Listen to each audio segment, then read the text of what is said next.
with the advantage that you have distributed jobs. Instead of a few specialist people to build a nuclear power station over a period of 15 to 20 years, you have very low-level skills that people can be taught in colleges across the country, with a huge amount of employment in bringing all our housing stock up to standard over the next 30 years.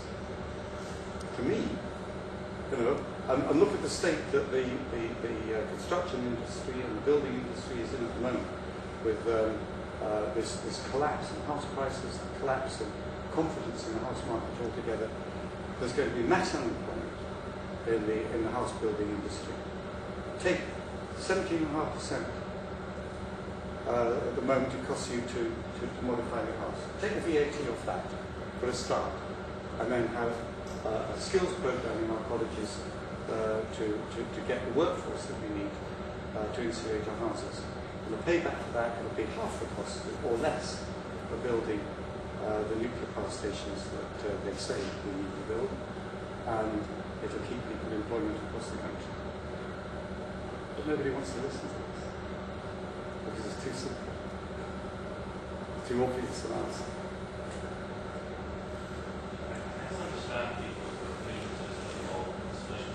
So you'll have to speak a bit louder. I understand people's grievances with like the installation of it. What about just, let's say, like government subsidies like solar panels? I mean, if every new house you build, you employ like 50 solar panels, that could like people's whole roof or something. Well, the problem, there's a slight problem with this, because I think you're talking about new build. Yes, yeah. I'm not against government subsidies for what an architect friend of mine, who's an expert in these matters, calls green bling. In other words, the visible saving things. Photovoltaics at the moment, for the average person, it's simply not worth it. If you've got a lot of money and you want to save the environment, by all means put photovoltaics on your roof. They're very useful for a whole lot of other purposes. But for making electricity and running the fridges and heating uses, all the rest of it, 25-year payback, maybe 16-year payback, once you put them up. Of course, with electricity prices going up, that payback time might become reduced. It will reduce for all the other things that you can do. Solar panels, the sunlit ones, are a better way of doing it. And they work even in winter. Just using the sun's heat to heat water in black-painted radiators, basically. Very, very simple technology too. But having a regulation that people should retrofit this is a little bit different, right?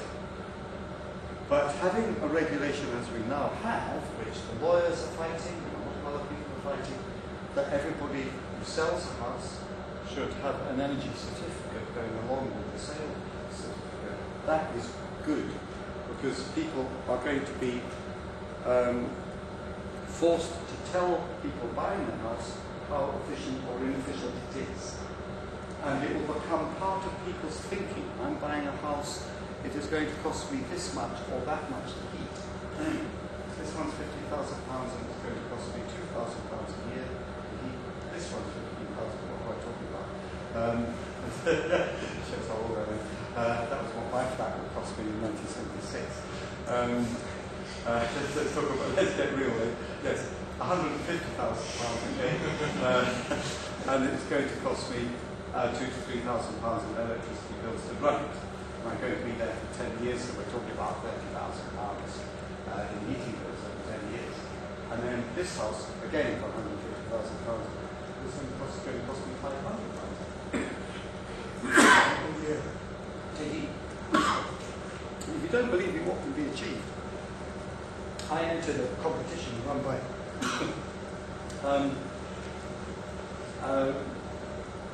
Friends of the Earth, 5 party leaders, well, 5 people from the 5 parties in Scottish Parliament last year volunteered to set the houses up for competition as to how much in the way of improvements we could make. I live with my wife now, who's of my friends. I moved in with her now a few years ago. But I paid for all the improvements. Victorian Terrace Villa, okay? I spent a total of £3,500 doing everything I could to make it better in terms of double glazing, insulating the bath, doing a little bit of this and that in terms of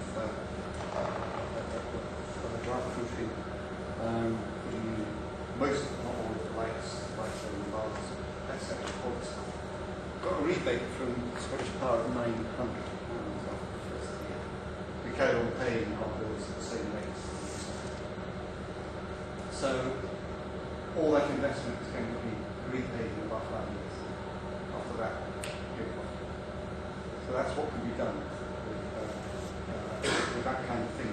But it's, as I say, £3,500. It was all the low-tech stuff, the easy stuff, the 80%.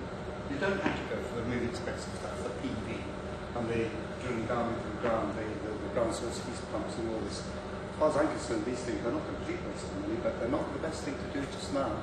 If you're wondering which way to spend your money, really not the best thing to do. And people shouldn't be giving advice out like that to people, because we're all short of money, especially students.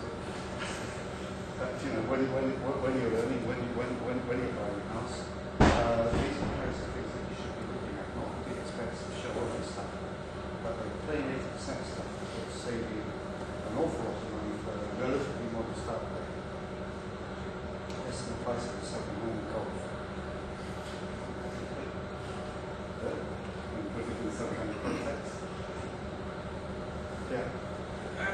With the kind of credit crunch and economic collapse of everyone and everything, is this likely, I mean, it's going to negatively impact a lot of these environmental measures, be it in your own home and kind of governmental investment in kind of renewables and environmentally friendly measures, which are kind of more expensive than alternative options. I mean, do you think this is going to negatively impact? Well, it will definitely. Well, I don't think we're in for a 1930s crash.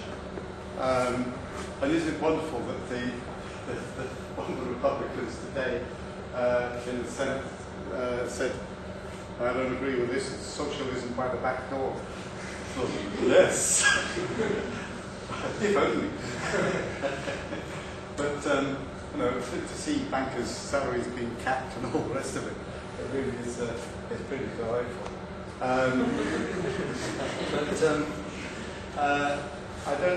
There will be an impact, yes, there will be a bit of a downturn, and it will possibly anyway restrict, because if they're dishing out squillions of pounds in order to prop up the banks, they're not going to be quite so much left over in the next few years anyway, quite right for projects. But there will be a lot of people now who might be thinking themselves, right, well, if that's not going to happen, perhaps I've got at least enough money to make some of these simple investments in improvements to my house, which are going, they're not going to go down, they're going to carry on going up. And this is why there really does need to be a sort of general appreciation and knowledge of what is the best way to do things, and I don't think we're getting that from government. And we're not getting it actually from the experts. This is the thing, when I came into Parliament, I had great joy because I'm a technophile. I love technology. And I helped to form the Scottish Parliament Renewable Energy Group.